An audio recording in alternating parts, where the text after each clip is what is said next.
you for the Thanks. reminder. Got it. Perfect. All right, so a little bit of our agenda today. We're going to touch briefly on what filing fee is, clear up any confusion around that, and touch on the eligibility requirements for filing fee, whether or not you're eligible, and touch on some of the restrictions for students on filing fee. Um, we will also touch on the application process, and then what happens next after you apply, whether your application is approved and denied, and then we'll shut off the recording towards the end there and open it up for Q&A. So what is filing fee? Filing fee, which should not be confused with filing. Filing is the term we generally use to refer to all of the actions you take to complete your degree. Filing fee is an optional non-registered status that is available to graduate students who have completed all of their degree requirements. Folks who are applying for filing fee have completed all of the degree requirements except for some final administrative steps involved in filing, which we'll touch a little bit more on later when we talk about the application. Do you want to impress some folks that it is optional? Not all students who file go on filing fee or are eligible for filing fee. Students on filing fee are typically a small subset of the students that we see file each quarter. But it does allow students to maintain their enrollment while not being registered. Instead of registering and paying for tuition and all of the associated fees, students with an approved filing fee application pay $192 in order to finish up those last administrative steps and file to graduate. So when you're on filing fee, if you have an approved filing fee application, you are expected to complete your degree requirements and file for your degree by the end of the quarter, the last day of the quarter for whatever quarter you've applied for. So all students, regardless of their degree objective, have to submit a filing process form in GradSphere by the filing deadline. If you are completing a thesis or a dissertation, you must also submit that thesis or dissertation to ProQuest. If you are a master's student and you're completing a capstone project, a report, an exam, something like that, graduate studies must receive your master's plan 2 or MFA report in GradSphere by the filing deadline. And then if you are completing a comprehensive exam and you do not pass or file by the deadline, you'll have to register in the next quarter in order to complete that report. So filing fee eligibility, first off, you need to be enrolled in the previous academic quarter. So if you are here looking to potentially apply for filing fee for spring quarter, means you are either registered, well, you are registered in the winter quarter, whether you are registered as a student who's here or registered in absentia. Students who are registered in absentia are eligible for filing fee in the next quarter. Students returning from PELP are not eligible. So if you are on PELP right now in the winter quarter, you would not be eligible for filing fee in spring. You must also be advanced to candidacy in order to be eligible by the deadline day, which we will talk about in a little bit here. And you should have completed all of your required coursework and degree requirements except for those final administrative steps, such as submitting your dissertation, etc. All of your research should also be complete if you're going to be going or applying for filing fee, and you should have a pretty final draft of your thesis or dissertation if you are writing one, and that should have already been reviewed by your entire committee. Obviously not required for students who are completing an exam. To touch a little bit more about that, if you are doing a dissertation, thesis, capstone project, something like that, each member of the committee should have reviewed your final draft by the time you are applying for filing fee, and only minor changes should be left. And those are minor stylistic and typographical changes. You shouldn't need to be doing any more writing at the stage of applying for filing fee. And if you are completing a comprehensive exam, we just want to see that your exam is scheduled during the filing fee quarter. So there should be a date for that exam. And there should be no requirement that you be enrolled in any sort of course concurrently.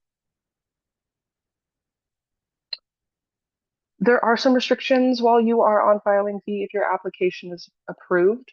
You are not eligible to use any university facilities such as the rec center, lab space, desk space, etc. You may purchase health insurance or a membership to the ARC.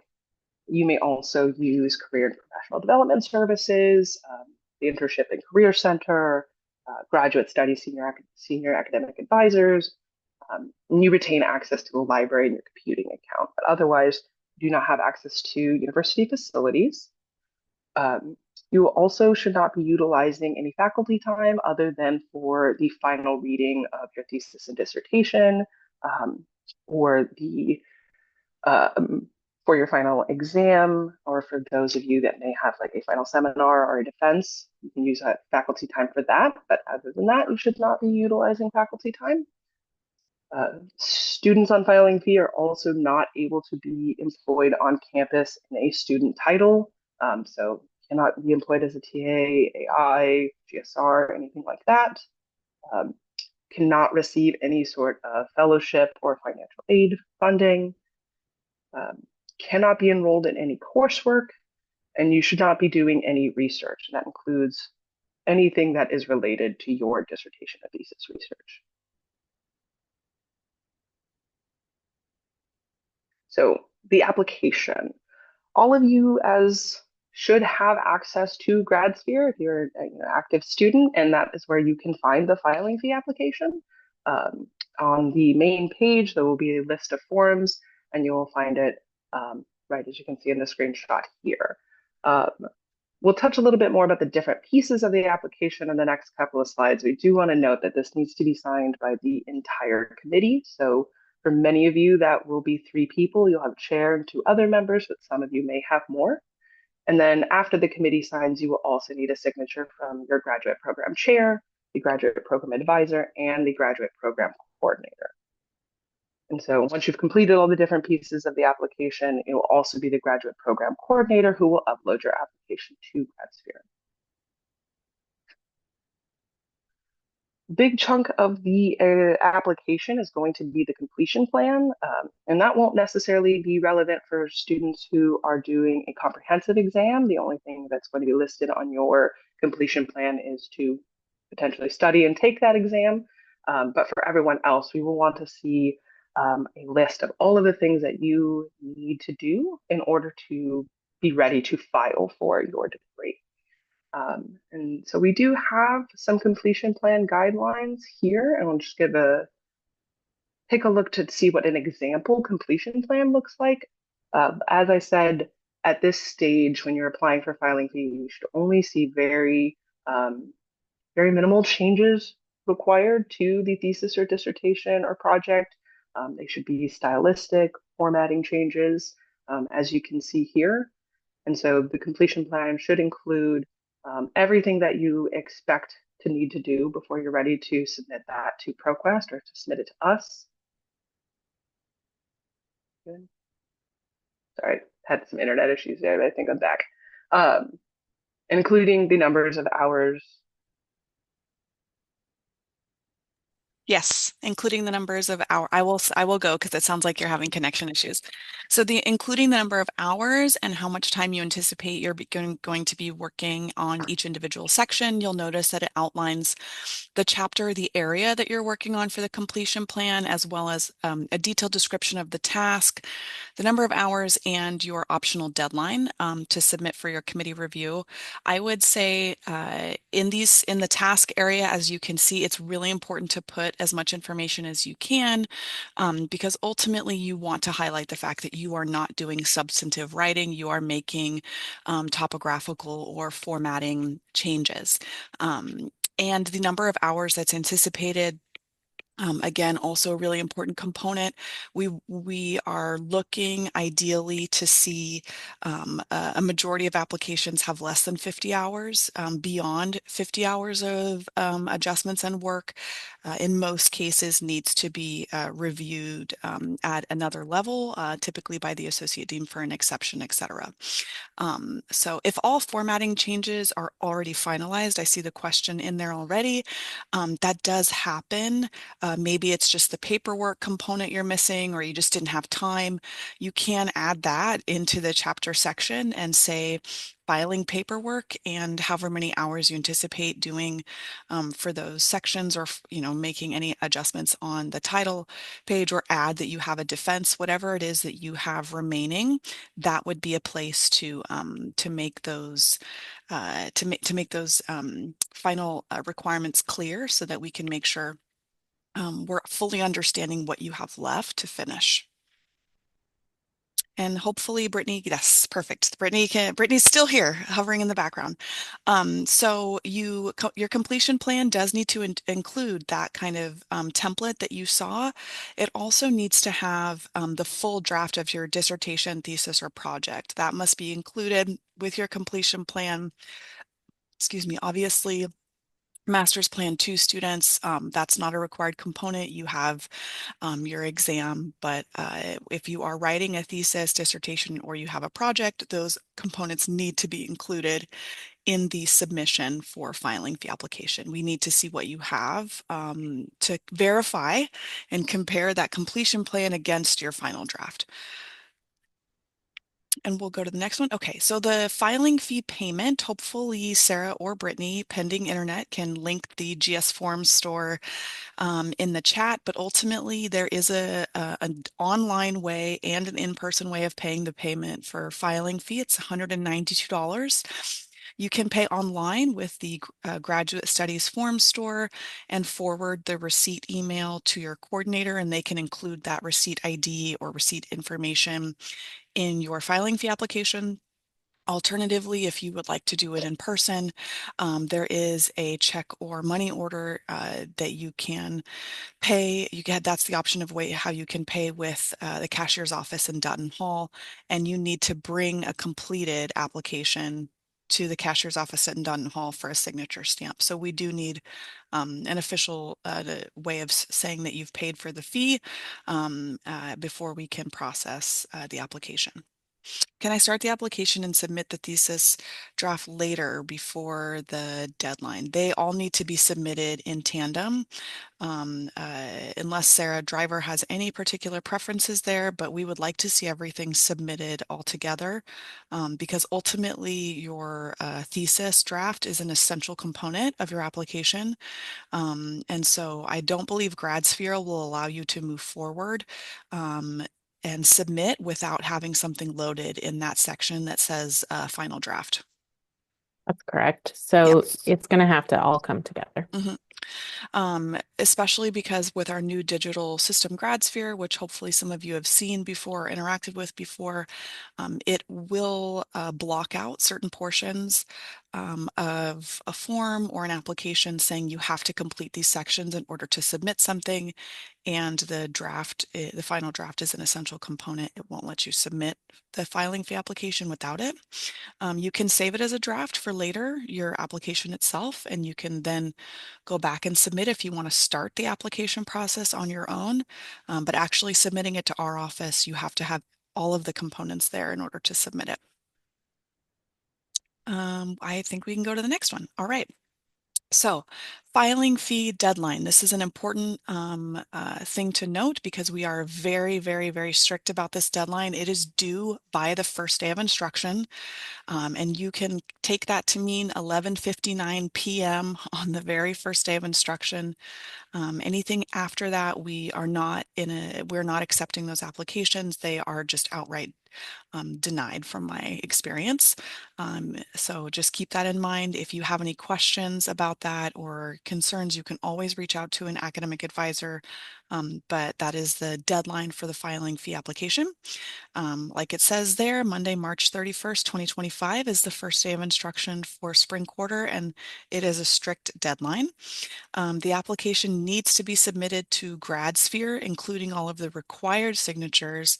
That includes your entire committee and the entire legacy form, which is what we call the old PDF form, uploading GradSphere with all of the required signatures and components by March 31st.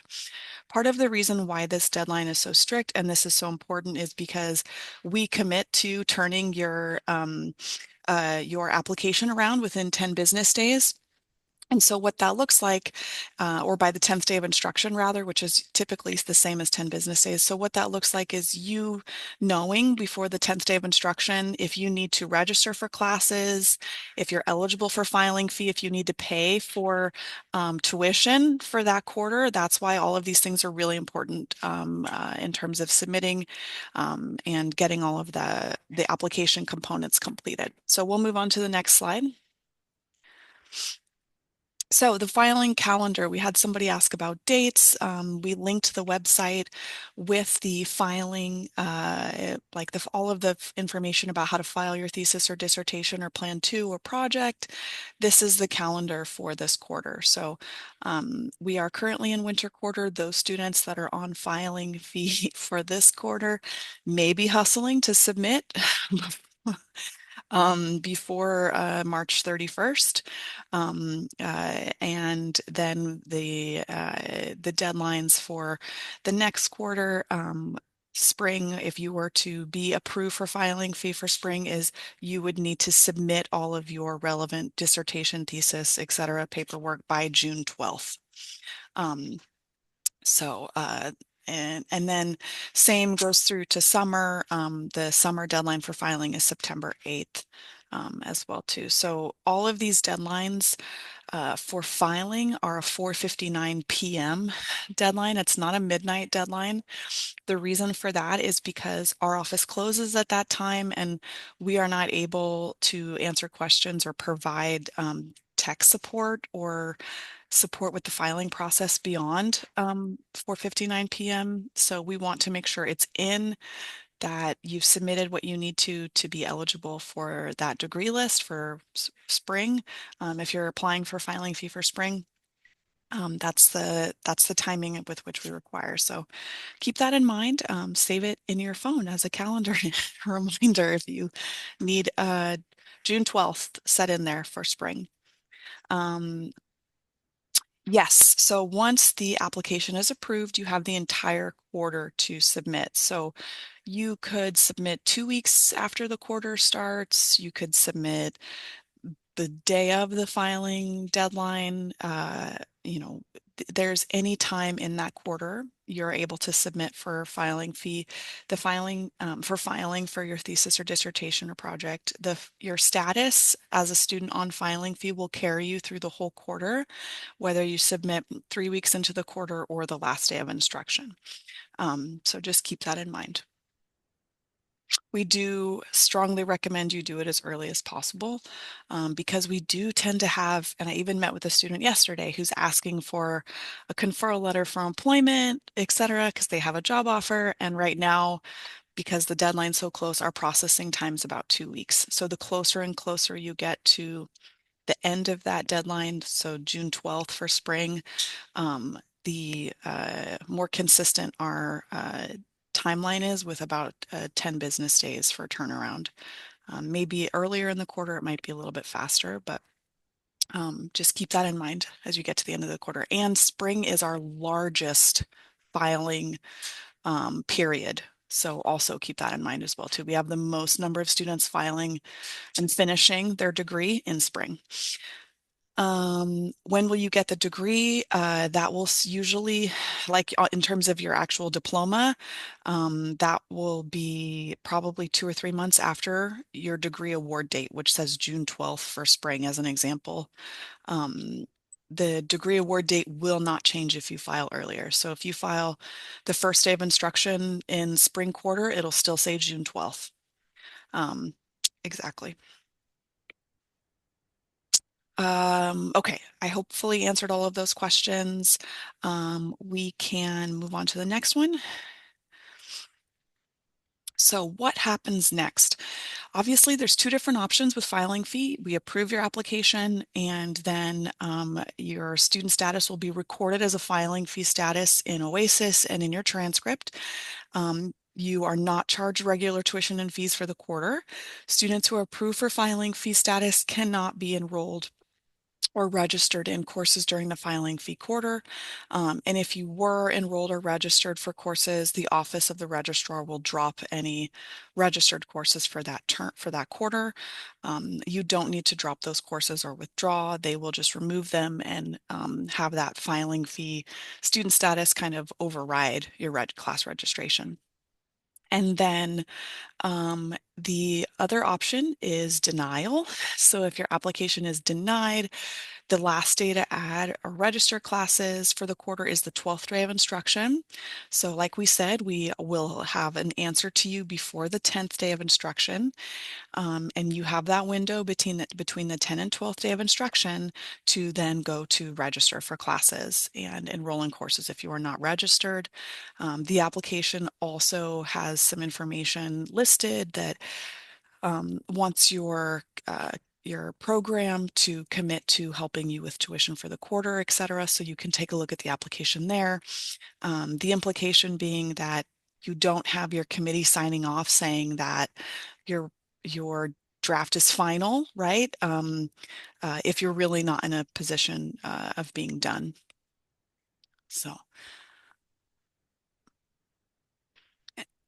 And we have the question and answer portion. Like we said, the presentation part would be about 20 minutes. So we're pretty much right on the money for that. If you have any questions, I don't know what I did or didn't miss in the chat. Let me go back. I just have one quick Yeah, go ahead. thing. So there is actually just one more possibility. Oh, yeah, besides approval and denial.